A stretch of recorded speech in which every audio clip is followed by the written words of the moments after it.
UP में मंत्रिमंडल विस्तार पर मंथन शुरू हो चुका है। योगी सरकार पीडीए समीकरण को दुरुस्त करने की तैयारी कर रही है। कहा यह भी जा रहा है कि मंत्रिमंडल में पिछड़ों और दलित मंत्रियों का प्रतिनिधित्व बढ़ सकता है। मंत्रिमंडल विस्तार में आधा दर्जन नए चेहरों को मौका भी मिल सकता है। देखिए, संगठन पर्व है। संगठन पर्व में संगठन का गठन निचले स्तर से होते हुए उत्तर प्रदेश के अध्यक्ष के रूप में पंकज चौधरी जी का तय हो गया है। आगे संगठन की टीम भी बनेगी और निश्चित तौर पर जब फेरबदल होता है तो अलग अलग स्थान पर परिवर्तन होते हैं। मंत्रिमंडल में भी कुछ पद खाली हैं, लेकिन मंत्रिमंडल में फेरबदल किस रूप में होगा, कौन लोग मंत्री के रूप में होंगे, इसका अधिकार संविधान के तहत बनी हुई व्यवस्था में मुख्यमंत्री को विशेषाधिकार है। मुख्यमंत्री पार्टी के साथ परामर्श करके इस संदर्भ में उचित निर्णय लेंगे। यूपी बीजेपी के नए प्रदेश अध्यक्ष के चुनाव के बाद अब योगी मंत्रिमंडल के विस्तार पर भी मंथन शुरू हो चुका है।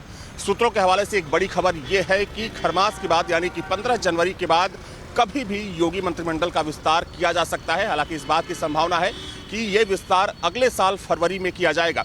जहां तक सवाल नए चेहरों को शामिल करने का है तो इस बात पर मंथन किया जा रहा है कि ज़्यादा से ज़्यादा जो दलित और पिछड़े वर्ग के जो नेता हैं बीजेपी के, उनको मंत्रिमंडल में जगह दी जाए। हालांकि संख्या बल की अगर बात करें तो बहुत ज़्यादा संख्या नहीं होगी। माना जा रहा है कि 4 से 5 नए मंत्रियों को शामिल किया जा सकता है। भूपेंद्र चौधरी जो कि पूर्व प्रदेश अध्यक्ष हैं, कहा जा रहा है कि चूंकि ओबीसी वर्ग से आते हैं, उनको भी एक बार फिर से मंत्रिमंडल में जगह दी जा सकती है। लेकिन आगामी विधानसभा चुनाव को देखते हुए ये तय माना जा रहा है कि जिनको भी मंत्रिमंडल में शामिल किया जाएगा वो या तो ओबीसी वर्ग से होंगे या फिर दलित वर्ग से होंगे। और इसको लेकर लखनऊ से दिल्ली तक मंथन का दौर शुरू है। वीडियो जर्नलिस्ट विखान के साथ अविनाश सिंह, न्यूज स्टेट लखनऊ। तो वहीं मुख्यमंत्री योगी आदित्यनाथ अयोध्या में हिंदू धाम आश्रम पहुंचे, जहां उन्होंने राम मंदिर आंदोलन के अगुवा रहे हिंदू धाम पीठाधीश्वर और पूर्व सांसद डॉक्टर रामविलास दास वेदांती को श्रद्धांजलि भी दी।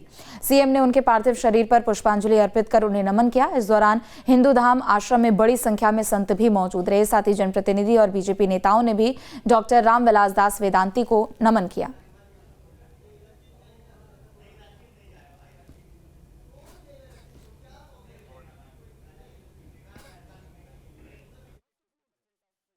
श्री राम जन्मभूमि मुक्ति अभियान के वरिष्ठ सदस्य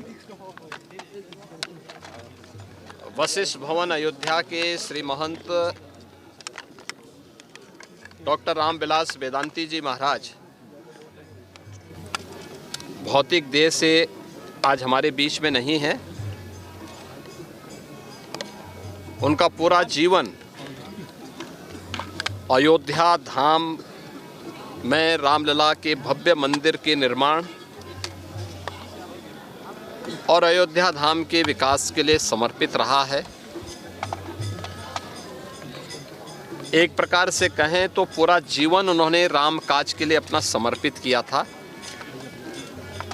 और